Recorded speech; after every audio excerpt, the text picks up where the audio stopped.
የኢትዮጵያ ታሪክ እንዴት ተጠና ብለው 3 እርከኖችን ያወርዳል። አጋጣሚ ዩኒቨርሲቲው እጃቸው ላይ ገባና ሕገ መንግሥትን የማርቀቅ ዕድል እጃቸው ላይ ወደቀና ይችን ሀገር በወዟት ታሪኳን አጠፉት። ሌላውን አስጠግተው ከፈለውን አገለል። ታሪክ የሌላት እምታወዛግል ሰላሟ ሁሌም ስጋት ውስጥ ያለ ሀገር አደረጓት። አንዱን አገለው አንዱን አቀፉ። የተገለለው እኔስ ማለቱ ሁሌም አይቀር። ታሪክን ሲያጠኑ በ3 እርከን አጠኑት። የመጀመሪያው ሴሌክሽን ይሉታል፣ መምረጥ ታሪክ። ሁለተኛው ኦሚሽን፣ ሌላውን ታሪክ መደበቅ። መደበቅ ያልቻሉትን ደግሞ 3ኛው እርከን ዲሞናይዜሽን፣ ማጨላለም ይባላል። የመጀመሪያው ሴሌክሽን ትመርጣለህ። አክሱምን ትመርጥና የሐረርን ግንብ ትረሳለህ። ላሊበላን ታነሳና ሶፉመር ዋሻን ትዘነጋለህ። ሶፉመር ዋሻ በዓለም ዩኔስኮ የተመዘገበ ትልቅ ታሪካችን ግን ሶፉመር አህመድ ስለሚባሉ የታሪክ ክፍል ልታረጋቸው አልፈለግ። በርካታ ዑለማዎች የወጡበት ያ ዋሻ ዓሊሞች የፈለቁበት ነው። በበርካታ ቋንቋ ኪታቦች የተቀራበት ዋሻ ነው። ግን የታሪክ ፓርት ልታረገው አልፈለግ። እሱ ዘለኸው አልፋ ልትዘለው ደግሞ ያልቻልከውን ታጨላለመዋለህ። ዲሞናይዜሽን ሚኒሊክ ብለህ ታገዝፈውና ኢማም አህመድ ሲመጣ ደግሞ ግራኝ የሚል ታፔላ ትሰጠዋል። በዚህ መልኩ ሀገር አትሰራ። ታሪክ 3 ነገሮች ላይ ይነጥራል። የመጀመሪያ ሂስቶሪካል ፊገር ይባላል። ግለሰቦች አሉ የሚታወቁ የሚነሱ።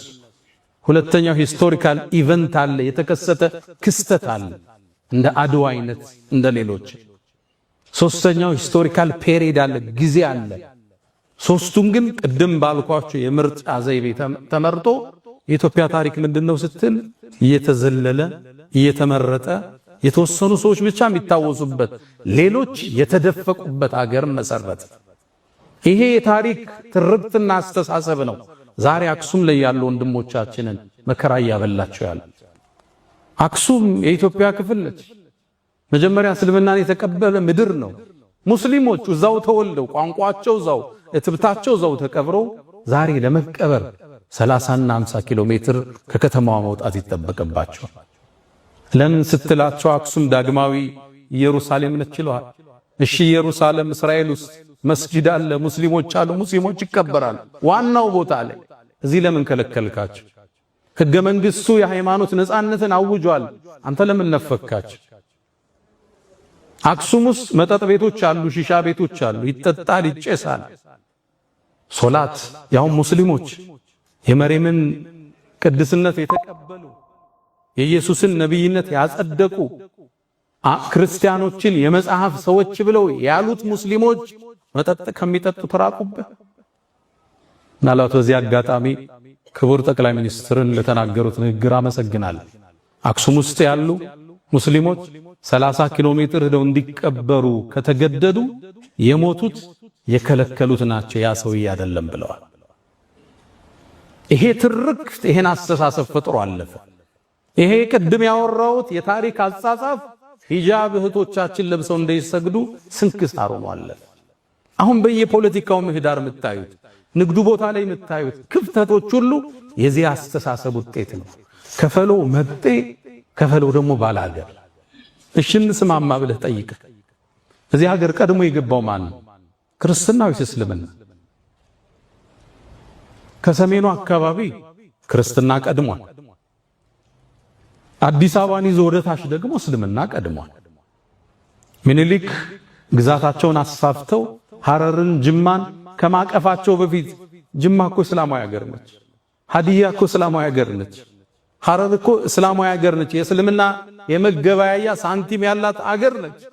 የራሷ ጦር ያላት ክፍለ ጦር ያላት ሀገር እኮ ነች። እሷን ስታቅፋት እስልምና ቀድሞ ነበር እዛ ውስጥ። ስለዚህ አዲሷ ኢትዮጵያ ውስጥ የሆነ ቦታ ላይ ቀድሞ ይገባል፣ የሆነ ቦታ ደግሞ ቀድሞ ሌላ ሃይማኖት ገብቷል። የሁለቱ ውህደት ነች። የሚያዋጣን አንድ ነገር ብቻ ነው፣ መደመር፣ መሰላሰል፣ መሰባጠር፣ አብሮ መጓዝ፣ መጣመር ብቻ። መሰላል እንደምታውቁት ወደ ከፍታ ስንወጣ 2 ቋሚዎች አሉት፣ በርካታ ግድሞች አሉት። መሰላል ከዚህ ነው የሚሰራው። አንዱ ብሔር ከሌላኛው ብሔር ጋር፣ አንዱ ሃይማኖት ከሌላው ጋር ተሰናስኖ ነው ወደ ኢትዮጵያ ብልጽግና ከፍታ መውጣት የምንችለው። አንዱን ጥለህ አንዱን አንጠልጥለህ የኢትዮጵያን ህዳሴ ማረጋገጥ አንችልም። ሁሌም መጠላለፍ መጠፋፋት ብቻ ነው። በማህበራዊ የለውጥ እርከን ውስጥ 3 እርከን እንዳለ ይነገራል። አንደኛው እኔ የሚባለው እርከን ነው፣ ዲፔንደንሲ የምንል። ሁለተኛው ደግሞ አንተ የሚለው ነው፣ ለሌላው ዕዳን ማሸከም ዲፔንደንሲ ይለዋል። ሶስተኛው ኢንተርዲፔንደንስ፣ አንዱ ካንዱ ጋር ሲገመድ፣ አብሮነትን ስታውጅ፣ ተባብረን እንደግ ስትል የናንተም የኛም ሀገር ነው። ሁሉም እኩል ነፃነት አግኝቶ፣ ሁሉም ቤተ እምነቱን ገንብቶ፣ ሁሉም ሃይማኖቱን በነፃነት አድርጎ ከዛ በኋላ ያለውን በእውቀት እንደኛኝ ያና ሃይማኖት ከኔጋ በእውቀት አውርደን እውቀት ሲያሸንፍ አባል ይሆን። በማግለል በመግፋት ይችን ሀገር ወደ ላይ ከፍ ልናደርጋት አንችልም።